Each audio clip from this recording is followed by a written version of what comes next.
చేసుకునేటప్పుడు ఈ ఓపెన్స్ రెండు కూడా మన వైపు ఉండేలా చూసుకొని మనం ముందుగా కట్ చేసుకున్న ఈ బ్యాక్ పార్ట్ ని తీసుకొని స్ట్రైట్ కటింగ్ అయితే ఈ విధంగా స్ట్రైట్ గా పెట్టేసుకోవాలి. అదే క్రాస్ కటింగ్ అయితే ఇలా క్రాస్ గా పెట్టేసుకోవాలి. ఇక్కడ నేనైతే క్రాస్ కటింగే చేస్తున్నానండి. మీరు క్రాస్ కటింగ్ చేసుకోవాలి అనుకుంటే ఈ బ్యాక్ పార్ట్ ని ఇలా క్రాస్ గా పెట్టేసుకొని ఇప్పుడు మనకి ఈ బ్యాక్ పార్ట్ ఎలా అయితే ఉందో యాజ్ టీజ్ గా చుట్టూ కూడా అలాగే మార్క్ చేసుకోవాలి.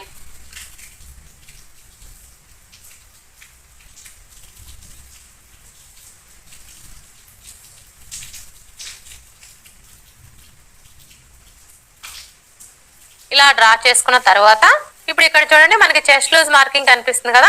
ఇప్పుడు ఈ మార్కింగ్ కి రెండు వైపులా కూడా ఇలా మార్క్ చేసుకోవాలి. అలాగే ఇక్కడ చూడండి నెక్ వెడల్పు కోసం మార్క్ చేసుకున్నాం కదా, ఇక్కడ కూడా ఒక మార్క్ చేసుకోవాలి. అలాగే షోల్డర్ ఖర్చు కోసం 1/2 ఇంచ్ కి మార్క్ చేసుకున్నాం కదా, ఇక్కడ కూడా ఒక మార్క్ చేసుకోవాలి. ఇలా మార్క్ చేసుకున్న తర్వాత ఇప్పుడు ఈ కార్నర్ దగ్గర మార్కర్ వీడ్తో ఒకసారి రఫ్ చేసుకోవాలి. ఇలా రఫ్ చేసుకున్నాము అంటే కింది వైపునున్న క్లాత్ కి మార్కింగ్ అనేది పడిపోతుంది. ఇలా మనకి మార్కింగ్ కనిపించడం వల్ల ఫ్రంట్ పార్ట్ కి లోత్ తీసుకోవడానికి ఈజీగా ఉంటుంది. ఇప్పుడు ఈ బ్యాక్ పార్ట్ ని తీసివేసి ఈ రెండు మార్కింగ్ని కలుపుతూ స్ట్రైట్ గా ఒక లైన్ డ్రా చేసుకోవాలి. అలాగే ఇక్కడ కూడా లైన్స్ ని డ్రా చేసుకోవాలి.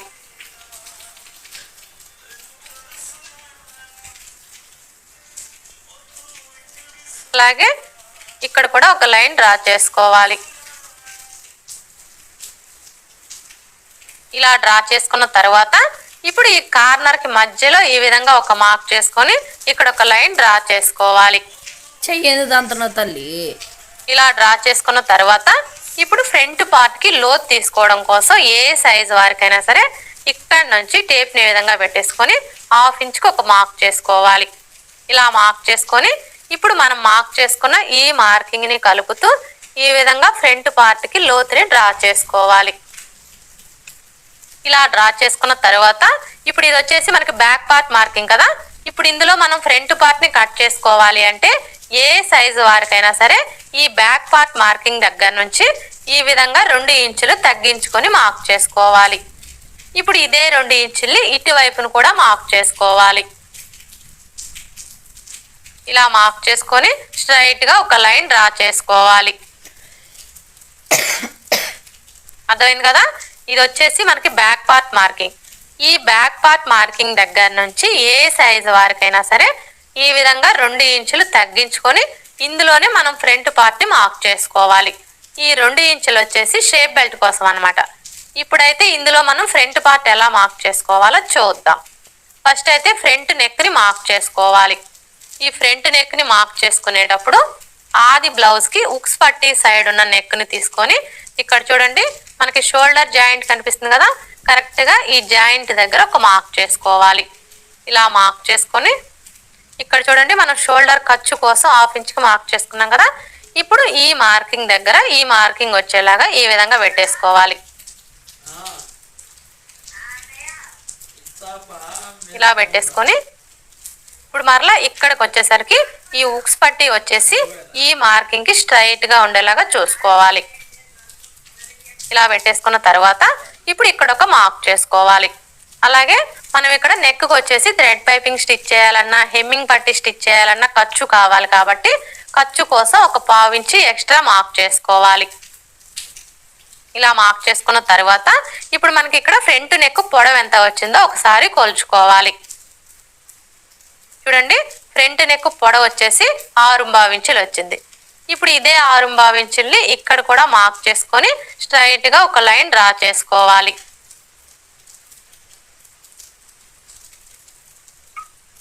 ఇలా డ్రా చేసుకున్న తర్వాత ఇప్పుడు ఇక్కడ వచ్చేసి మనం నెక్ వెడల్పు 2.5 ఇంచులు తీసుకున్నాం కదా, కానీ ఈ కింది వైపు వచ్చేసి ఏ సైజు వారికైనా సరే 3 ఇంచులకి మార్క్ చేసుకోవాలి. ఇలా మార్క్ చేసుకొని ఈ 2 మార్కింగ్ని కలుపుతూ ఒక లైన్ డ్రా చేసుకోవాలి. ఇలా డ్రా చేసుకున్న తర్వాత ఇప్పుడు ఇందులో మీకు ఏ నెక్ కావాలి అనుకుంటే ఆ నెక్ ని డ్రా చేసుకోవచ్చు. ఇక్కడ నేనైతే రౌండ్ షేపే డ్రా చేస్తున్నానండి. ఇలా డ్రా చేసుకున్న తర్వాత ఇప్పుడు మనకి ఈ నెక్ రౌండ్ వచ్చేసి ఆది బ్లౌజ్ యొక్క నెక్ రౌండ్ కి కరెక్ట్ గా సరిపోయిందో లేదో ఒకసారి చెక్ చేసుకోవాలి.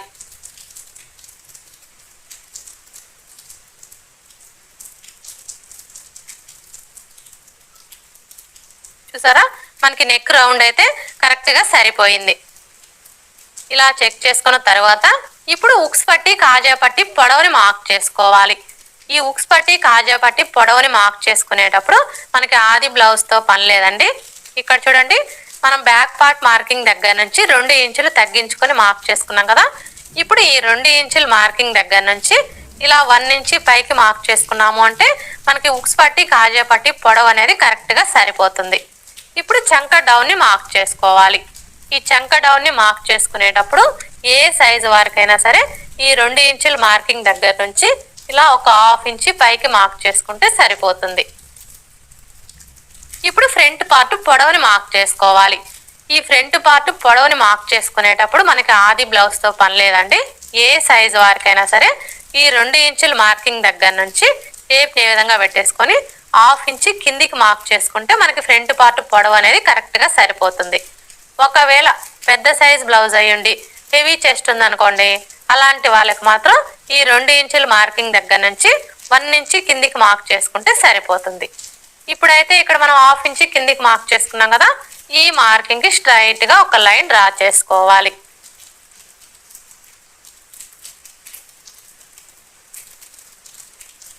ఇలా డ్రా చేసుకున్న తర్వాత ఇప్పుడు మెయిన్ డాట్ని మార్క్ చేసుకోవడం కోసం ఏ సైజు వారికైనా సరే ఫస్ట్ అయితే ఈ మార్కింగ్ దగ్గర నుంచి ఇలా 2.5 ఇంచులకు ఒక మార్క్ చేసుకోవాలి. ఇలా మార్క్ చేసుకున్న తర్వాత ఇప్పుడు మెయిన్ డాట్ వెడల్పుని మార్క్ చేసుకోవాలి. ఈ డాట్ వెడల్పుని మార్క్ చేసుకునేటప్పుడు మనకి ఆది బ్లౌజ్తో పని లేదండి. ఆది బ్లౌజ్తో మార్క్ చేసుకునే కంటే కూడా ఇది మనకి ఏ సైజ్ బ్లౌజు అనే దాన్ని బట్టి ఇక్కడ మనం డాట్ వెడల్పుని కరెక్ట్గా మార్క్ చేసుకోవచ్చు.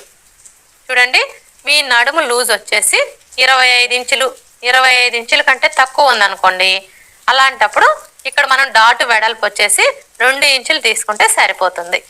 ఒకవేళ మీ నడుము లూజ్ వచ్చేసి 25 ఇంచుల కంటే ఎక్కువ 30 ఇంచుల కంటే తక్కువ ఉందనుకోండి, అలాంటప్పుడు ఈ డాట్ వెడల్పు వచ్చేసి 2.5 ఇంచులు తీసుకుంటే సరిపోతుంది. అదే మీ నడుము లూజ్ వచ్చేసి 30 ఇంచుల కంటే ఎక్కువ ఉందనుకోండి, అలాంటప్పుడు ఈ డాట్ వెడల్పు వచ్చేసి 2.35 ఇంచులు తీసుకుంటే సరిపోతుంది. ఒకవేళ మీ నడుము లూజ్ వచ్చేసి 30 ఇంచుల కంటే ఎక్కువ ఉండి హెవీ చెస్ట్ ఉందనుకోండి, అలాంటప్పుడు ఈ డాట్ వెడల్పు వచ్చేసి 3 ఇంచులు తీసుకుంటే సరిపోతుంది. ఈ ఒక్క విషయం మీరు గుర్తుపెట్టుకున్నారు అంటే ఏ సైజు వారికైనా సరే ఆది బ్లౌజ్తో పని లేకుండా ఈ మెయిన్ డాట్ వెడల్పు అనేది కరెక్ట్గా మార్క్ చేసుకోవచ్చు. మనకి ఫ్రంట్ పార్ట్ ఫిట్టింగ్ మొత్తం కూడా ఈ మెయిన్ డాట్ మీదనే ఆధారపడి ఉంటుంది. ఇక్కడైతే ఇది మనకి ఏ సైజ్ బ్లౌజు, ఈ బ్లౌజ్కి నడుము లూజ్ వచ్చేసి 34 ఇంచులు, అంటే ఇది వచ్చేసి మనకి పెద్ద సైజ్ బ్లౌజ్ అనమాట. ఈ బ్లౌజ్కి వచ్చేసి మెయిన్ డాట్ వెడల్పు 2.35 ఇంచులు తీసుకుంటే సరిపోతుంది. ఒకవేళ చెస్ట్ ఎక్కువగా ఉంటే 3 ఇంచులు తీసుకుంటే సరిపోతుంది. ఇక్కడైతే నేను 2.35 ఇంచులు తీసుకుంటున్నానండి. ఇలా మార్క్ చేసుకున్న తర్వాత ఇప్పుడు ఇక్కడ నుంచి ఈ మార్కింగ్ దగ్గరికి ఈ విధంగా కలిపేసుకోవాలి. ఇప్పుడు మరలా ఇక్కడ నుంచి ఇక్కడ మనం 1/2 ఇంచుకి మార్క్ చేసుకున్నాం కదా, ఈ మార్కింగ్ దగ్గరికి క్రాస్గా ఒక లైన్ డ్రా చేసుకోవాలి. ఇలా డ్రా చేసుకున్న తర్వాత మనం ఫ్రంట్ పార్ట్ని స్టిచ్ చేసేటప్పుడు ఫస్ట్ అయితే ఈ మెయిన్ డాట్ని స్టిచ్ చేస్తాం కదా, ఎప్పుడైతే మనం ఈ మెయిన్ డాట్ని స్టిచ్ చేస్తామో అప్పుడు మనకు ఆటోమేటిక్గా ఫ్రంట్ పార్ట్ అనేది తగ్గిపోతుంది. ఫ్రంట్ పార్ట్ తగ్గిపోవడం వల్ల ఏమవుతుంది, ఉక్స్ పట్టీకి కాజా పట్టీకి మధ్యలో గ్యాప్ వచ్చేస్తుంది. ఉక్స్ పట్టీకి కాజా పట్టీకి మధ్యలో గ్యాప్ వచ్చింది అంటే మనం బ్లౌజ్ వేసుకున్నప్పుడు ఫ్రంట్ సైడ్ మొత్తం టైట్గా అదిమేసినట్లుగా వచ్చేస్తుంది. అయితే మీకు అలాంటి ప్రాబ్లం అనేది రాకుండా ఫ్రంట్ పార్ట్ ఫిట్టింగ్ పర్ఫెక్ట్గా రావాలి అంటే ఫస్ట్ అయితే ఇక్కడ మనకి ఖర్చులతో కలిపి నడుము లూజ్ ఎంత ఉందో కొలుచుకోవాలి. చూడండి, మనకి ఖర్చులతో కలిపి నడుము లూజ్ ఎంత వచ్చింది, 11.5 ఇంచులు వచ్చింది. ఇప్పుడు ఈ 11.5 ఇంచుల్లో 1 ఇంచి తగ్గించుకోవాలి. 11.5 ఇంచుల్లో 1 ఇంచి తగ్గించుకున్నాము అంటే 10.5 ఇంచులు వస్తుంది. ఇప్పుడు ఇదే 10.5 ఇంచులు ఫ్రంట్ పార్ట్లో కూడా వచ్చేలాగా మార్క్ చేసుకోవాలి. ఫస్ట్ అయితే ఇక్కడ నుంచి ఈ మార్కింగ్ దగ్గరికి ఎంత ఉందో కొలుచుకోవాలి. చూసారా, మనకి ఎంత వచ్చింది, 3 ఇంచులు. ఇప్పుడు ఇక్కడ మనం డాట్ వెడల్పుని కొలవకూడదండి, ఈ డాట్ వెడల్పుని వదిలేసి మరలా ఇక్కడ నుంచి కొలుచుకోవాలి. ఇక్కడ వరకు మనకి 3 ఇంచులు వచ్చింది కదా, ఇప్పుడు మరలా టేప్ని ఈ మార్కింగ్ దగ్గరికి ఈ విధంగా పెట్టేసుకోవాలి.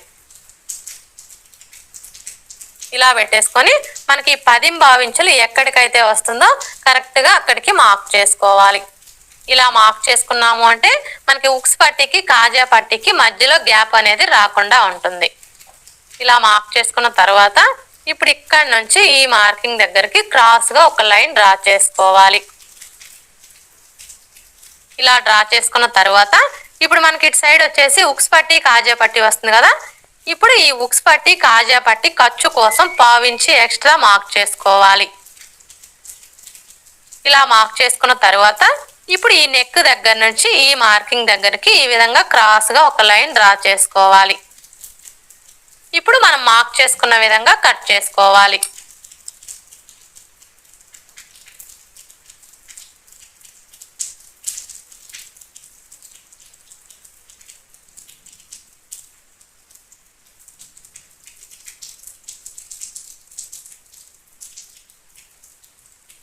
ఇలా కట్ చేసుకున్న తర్వాత ఇప్పుడు ఇక్కడ చూడండి మనం మెయిన్ డాట్ కోసం మార్క్ చేసుకున్నాం కదా.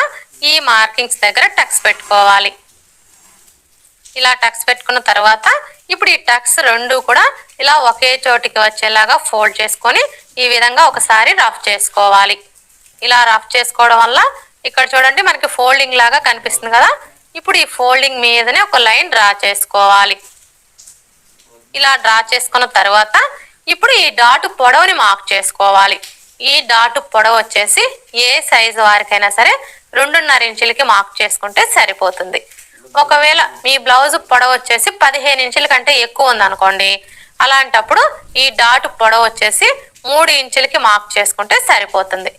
ఇక్కడైతే మనకి బ్లౌజ్ పొడవు వచ్చేసి 15 ఇంచుల కంటే ఎక్కువే ఉంది కాబట్టి డాట్ పొడవు నేను 3 ఇంచులకి మార్క్ చేస్తున్నానండి. ఇలా మార్క్ చేసుకొని ఈ విధంగా లైన్స్ డ్రా చేసుకోవాలి.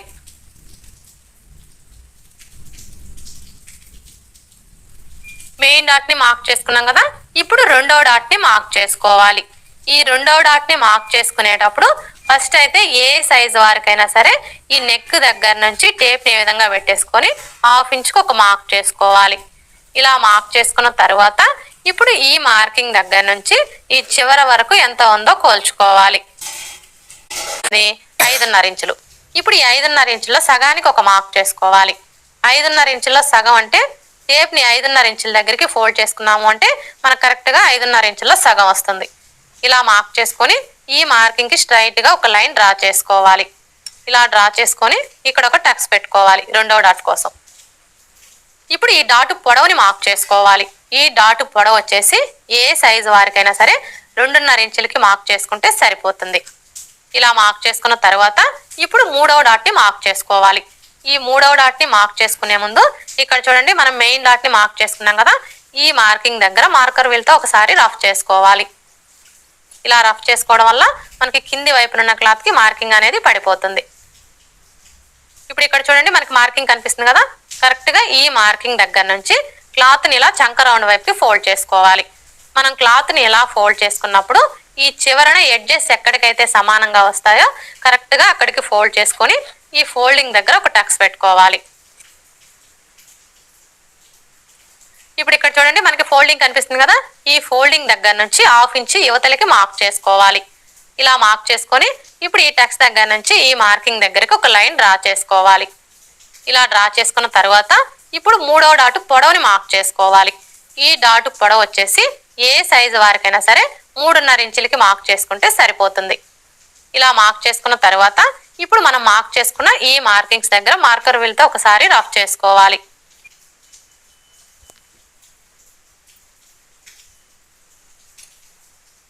చూసారా, ఈ విధంగా మనం మార్కర్ వీల్తో రఫ్ చేసుకోవడం వల్ల కింది వైపున ఉన్న క్లాత్ కి మార్కింగ్ అనేది పడిపోతుంది. ఫ్రంట్ పార్ట్ మొత్తం కూడా ఇలా కట్ చేసుకున్న తర్వాత మీకు ఒకవేళ ఉక్స్ పట్టి కాజా పట్టి పొడవు ఎక్కువగా వస్తుంది, తగ్గించుకోవాలి అనుకుంటే చూడండి ఈ కింది వైపు నుంచి టేప్ని ఈ విధంగా పెట్టేసుకొని 1/2 ఇంచుకి ఒక మార్క్ చేసుకోవాలి.